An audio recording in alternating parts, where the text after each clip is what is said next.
Hello, everybody. This is Dr. Conrad Vine. I want to share with you some good news from the Gospel of John, chapter 8, the story of the woman caught in adultery. Now, in life, sometimes we face a lot of criticism. Some people watching as I talk here today, some of us are experiencing a lot of harsh words in our homes, a lot of bitter criticism. Some criticism is fair, and some of it is very unfair. We wake up in the morning, and all through the day, all we hear is negativity. We hear phrases like, "My mother was right," "I should never have married you," "I could have done better than you," "I'm wasting my time with you," "You're worthless," "I don't know what's going to happen in our future."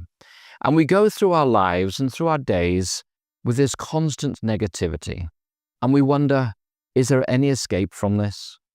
And when we experience this continual negativity, it erodes our confidence. It brings down our spirits. And so eventually we become almost numb to the constant criticism coming our way. There is a story in the Bible that relates to this experience that tragically is all too common for many people today. We find it in the story of the woman caught in adultery. Now, the story here is that the religious leaders, the Pharisees and the scribes and the lawyers, they wanted to find a reason to attack Jesus.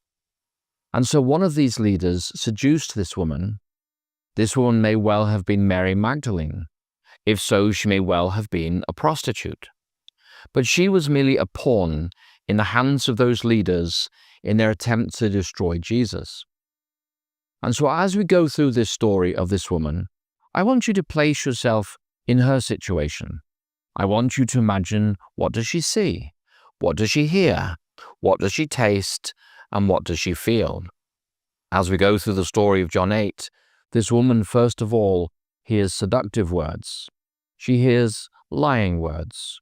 The Russian expression for this is lapsha na usha, which means spaghetti on the ear. And in the English idiom, we speak of sweet nothings. When a teenage boy says to a teenage girl, "I will love you till the day I die," she knows it sounds sweet, but she also knows, if she's sensible, it means almost nothing. And so this lady caught in adultery, she hears sweet nothings, lying words, warm words, cozy words, seductive words, and she falls for those words. The next words that she hears are voices of anger, voices of shock, voices of rage. "Look what we found. How could you do this, you wretched woman?" And this woman is dragged out from wherever she has been with the man, and the man is gently hustled off to the side, and he's not going to be accused of anything. But this woman caught in adultery, she's going to be made an example of. And so she goes from tasting illicit love to tasting the bitterness of betrayal, and she looks around, and in her eyes, all she sees are angry eyes and bitter faces and fists raised in her face, men who want to destroy her. And she is dragged, shame of shame and horror of horrors, into the center of the temple of Jerusalem, where large crowds are gathered, and she probably wishes that she could just die, or just the ground would open and swallow her up. All she feels are angry glares, hostile glares, condemning glares, contemptuous glares, and angry voices. And she is thrown at the feet of a strange man who comes from Galilee. And the scribes, the Pharisees, the religious leaders are condemning her. They're describing her sin in great detail. She is embarrassed. She is horrified. She is mortified. Oh, that this ordeal would end. There is no escape from this ordeal. And they're calling for her to be stoned to death, for such was the requirement in the law of Moses. And so there is fear growing in her heart. Does she have a friend? Does she have any friends? Will anybody stand up for this woman? And then the man in front bends down. He writes in the sand. And there is silence for a few minutes. Then he stands up and he speaks to the assembled accusers, those who hate her. And he says, "If anyone among you is without sin, let him be the first to cast a stone." And then he bends down again and he writes silently in the dust on the ground. And she doesn't see it very much, because her head is down in the sand, but she hears the sound of the crowd slowly fade away. She hears footsteps disappearing into the distance. She hears the sound of the crowd turning their back on her and slowly dissipating, until finally, in a moment of blessed relief, there is silence. There is no accusation. There is no judgment. There is no condemnation. There is just silence.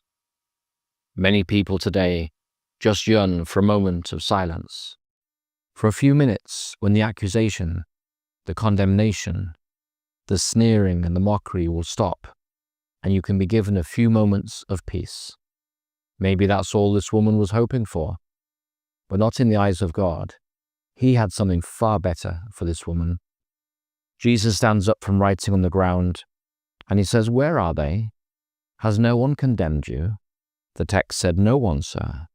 And Jesus said, "Well, neither do I condemn you. Go in peace and sin no more."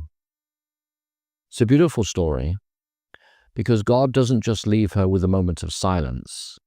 He gives her a positive affirmation. He gives her through Jesus the affirmation that despite her past, God is at peace with her and she can be at peace with God.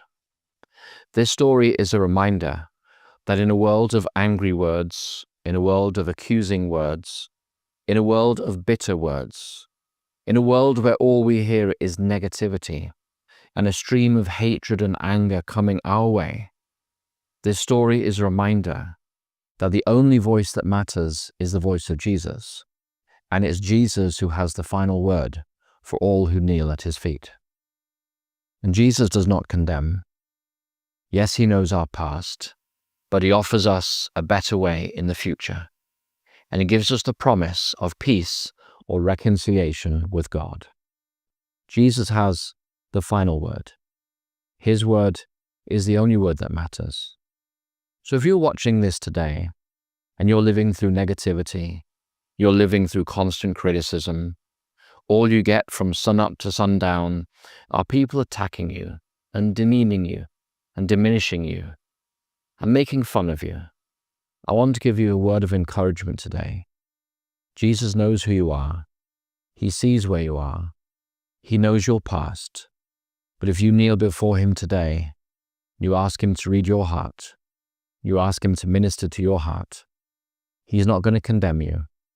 And despite what this world may say about you today, it's Jesus that has the last say in your life and your eternal destiny. And he does not condemn, but he's offering you the chance today for a new life, a new purpose, and a new direction, and the promise of reconciliation with a loving Heavenly Father. So may God bless us as we live our lives in this broken world. May God give us the assurance that it is his Son who loves this world, who came into this world to seek and to save that which was lost, who came to give his life a sacrifice for many, to make atonement for many, to make atonement for me and for you. It is this self-same Jesus who will have the final say in my eternal destiny and in yours as well. So turn your eyes to Jesus and see what he can do for you today. May God bless you, and never forget this: Jesus has the final say. Amen.